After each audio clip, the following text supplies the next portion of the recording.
बिहार में जब भी भ्रष्टाचार की पिच पर हमले होते रहे हैं तो निशाने पर लालू यादव, उनका परिवार और उनकी पार्टी आरजेडी होती है। लेकिन चुनाव से पहले इस बार जेडीयू को भी सवालों के बाउंसर का सामना करना पड़ रहा है। प्रशांत किशोर ने नीतीश के मंत्री अशोक चौधरी पर भ्रष्टाचार के आरोप लगाए, लेकिन बड़ी बात यह कि जेडीयू उन आरोपों का खंडन नहीं कर रही।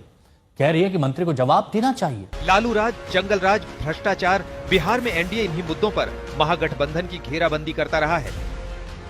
नीतीश और लालू के शासन का फर्क बताता रहा है, लेकिन अब खुद एनडीए का सवालों से सामना है, और वो भी भ्रष्टाचार से जुड़े। और जो कटघरे में है वो है नीतीश के बेहद विश्वस्त और करीबी अशोक चौधरी, जो कि बिहार सरकार में मंत्री भी है। प्रशांत किशोर का आरोप है कि अशोक चौधरी ने 2 साल में करीब 200 करोड़ की संपत्ति खरीदी।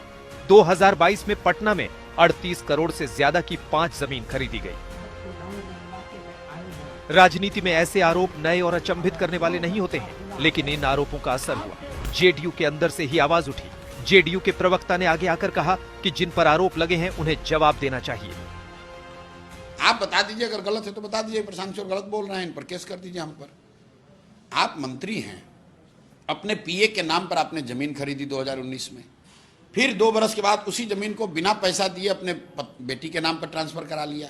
जब इनकम टैक्स का नोटिस आया तो फिर उसी पीए को आप पैसा बैंक के माध्यम से जारी कर रहे हैं। ये तो बैंकिंग का ट्रांजैक्शन है, जमीन की रजिस्ट्री है, वो हमने जारी किया है। माननीय मुख्यमंत्री नीतीश कुमार जी राज्य के ऐसे मुख्यमंत्री हैं जिन पर विरोधी भी कोई आरोप नहीं लगा सकता है। कोई माई का लाल पैदा नहीं लिया है जो उनके व्यक्तिगत जीवन पर और शुचिता की राजनीति पर हमला हो। पहली बार हम अग्नि परीक्षा से गुजर रहे हैं, तो जिन पर आरोप लगा है, हम जीरो टॉलरेंस की सरकार है, उनको आकर के पूरे तथ्यों के साथ मीडिया को बताना चाहिए कि आरोप में सच्चाई क्या है।